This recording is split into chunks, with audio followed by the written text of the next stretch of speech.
Mom and dad are very concerned about their children and they wonder, are their kids going to be okay? How can your child be set up for life? I thought I would do this video just to sort of give you some ideas of the some things that we can do to help our children. Um, can you afford to send your child to school? Will you be able to afford that? Can you help them buy their first car? Can you help them buy their first house? When they want to go to school, they're going to need a car, or can you help them with that?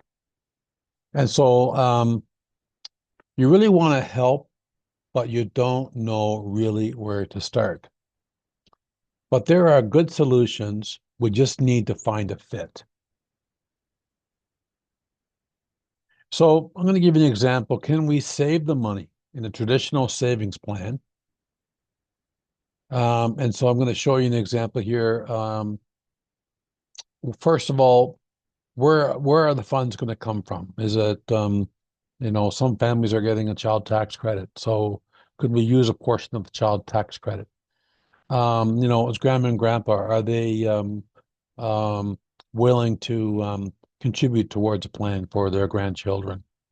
And the kids, that are they getting birthday money and stuff like that, that could be applied towards their savings plan. So if we had a consistent plan, let's just say we had a savings plan and we put $200 a month into this plan, at say 4%, after 20 years, you would have $74,760 if we could get a consistent 4%, as an example.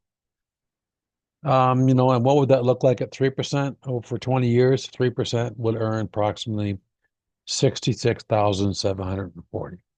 So that's one example. Can we save the money? Um, after 20 years, if we can get $60,000, $70,000, most certainly you'll be able to help that child buy a car. And on the other hand, another solution that might be helpful um, is a dividend paying whole life insurance. This is something that's really quite interesting today, because a dividend whole life will pay approximately 6% dividend long term. So if we take an example here of a 1-year-old male, and we purchased $60,000 worth of life insurance and put it into a whole life plan, that would give us a premium of $69 a month. And then the government knows that we are going to put money into this and shelter it from taxes. So they'll allow us at that premium level to put an extra $34 into this plan. And incidentally, that $34, the ADO, the extra deposit option, it can be taken off anytime. You can't put more than 34, but we can put less. And that can be stopped and started at any time. So total premium is $103 a month, and we're going to have the policy all paid up in 20 years so that we don't have to worry about it any longer. Options are to pay for over a longer period of time, but these are the things that we discuss when we're working with the family on what are we working with. So at the 20 years, after 20 years, you will have in cash in that policy 32,000 in cash, and this can be borrowed out of the policy. There's a number of ways that we can do that. We could also find the best way. But we call this building your family bank, that this can continue for as long as a child lives. And after 20 years, a death benefit has actually grown to $191,000. So with whole life, the dividend comes in and it purchases more insurance. And that's how it grows to 191,000. So I wanted to give you an example. So that was around $100 a month. I'll give you an example of around $200 a month that we did with the savings plan. So it's again a 1-year-old child. We're going to pay it up in 20 years, but this time we're buying 120,000 worth of whole life. That's going to cost around $124 a month, and the government says that we can put up to an additional deposit option of $68 max. And again, that's totally can be totally adjusted lower or removed. So we're around $193 a month, and we're going to pay it for 20 years again. So at 20-year mark, we're going to have 63,000 in cash. So it's still a little bit less than that, the 4%. After 30 years, don't forget that we've stopped paying at 20, but we're still growing. We got 125,000 in cash. At the 40-year mark, we've got $220,000 in cash. And when that child is 65, this policy will have $1 million in cash. That most certainly will help subsidize his retirement. And so, like you can see, the sooner we can get started with something like this, the better it is. And the company that I'm using, the company that I really like for this, they have also added bonuses, added benefits. We could actually have the premium paid for the first 3 months. They won't pay the extra deposit, so we have to continue that or start the extra deposit after. But they'll pay the first 3 months up to $500. They've got scholarship programs and they have term to permanent benefit, which I'll explain later. So there's also with some companies that we work with, we can get extra bonuses or extra benefits for working with the company that I like to use is actually a fraternal company, which means that the profits or the dividends are paid from the profits, which is a true dividend. We don't have to worry about shareholders or anything like that. The policyholders own are owners of the company. So I want to take an example. Let's take a look at an education savings program now that the government has RESP. Okay. But we want to talk about the risks of an RESP, and that is if the child does not go to school, um, then that's the risk, and that money now will go back into your RSP, but the government will take back the portion they put into it, and so that 25% goes back to them.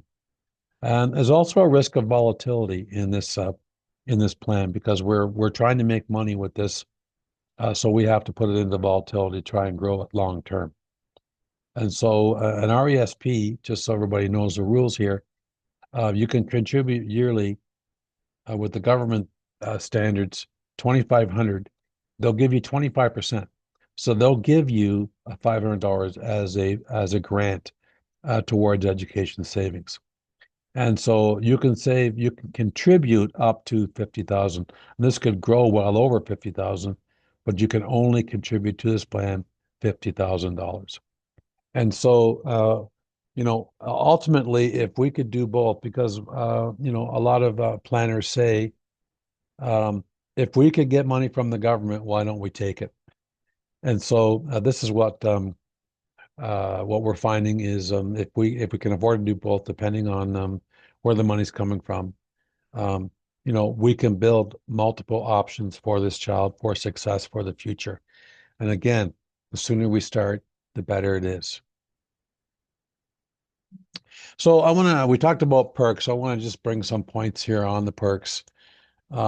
If, for example, we're not ready to buy the whole life right away, we could purchase a term insurance to start it. That the cost will be very, very low.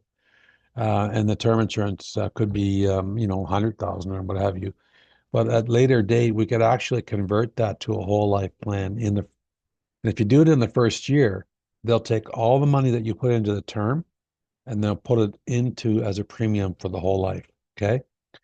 And so that's a lot of companies would not do that, where they'll let you take that money that you put into the term and use it to pay your premiums on the whole life. So it could pay a few months.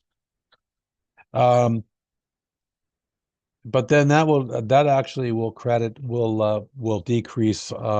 So 100% for the first year, but then it decreases by percentages from the 2 to 5 year. But up to 5 years, we could actually use some of the term to pay the premiums on this whole life when we're ready to go. And like I said, the government will pay the first 3 months, or sorry, this company will pay the first 3 months up to $500 of premium, not including ADO.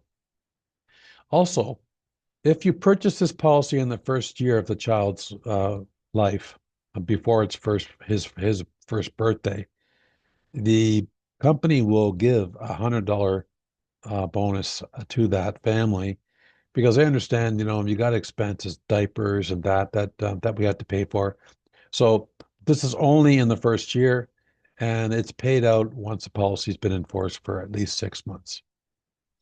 And then when you purchase a policy here, you also can get a free will kit.